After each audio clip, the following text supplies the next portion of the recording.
take questions for Coach Vitello.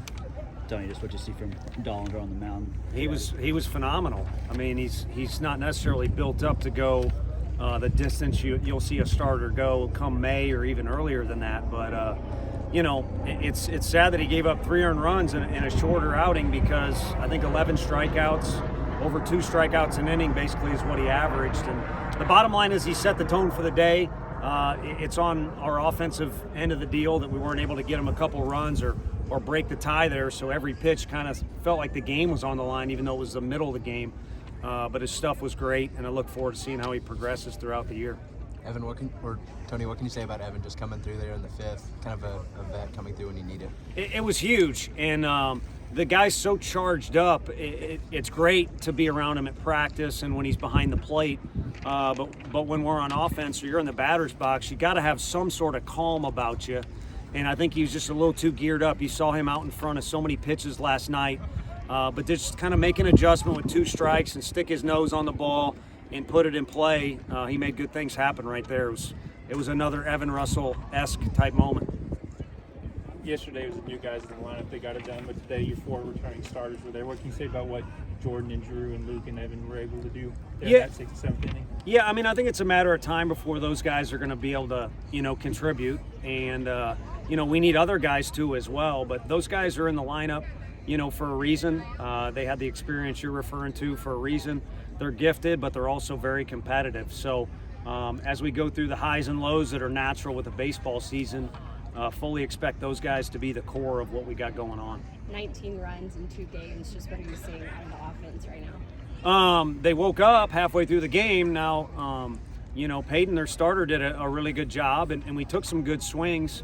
The wind wasn't necessarily blowing out like it was today. So every day is going to be different, and you just got to kind of find a way or have a theme to each day that allows you to win. And I think today was just kind of answering back.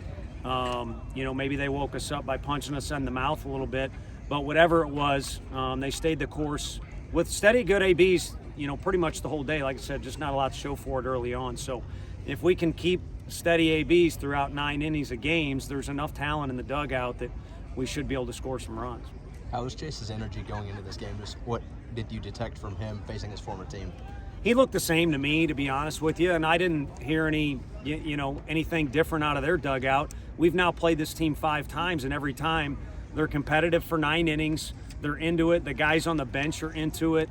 The guys in the batter's box have attitude to them.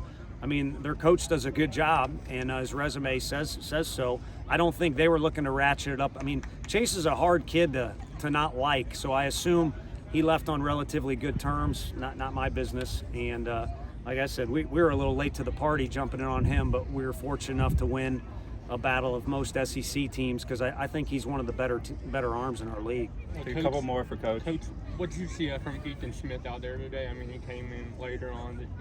Yeah, a flare where, it's easy to say from where I'm standing in the dugout, but maybe if we don't break back a step on it, we catch it.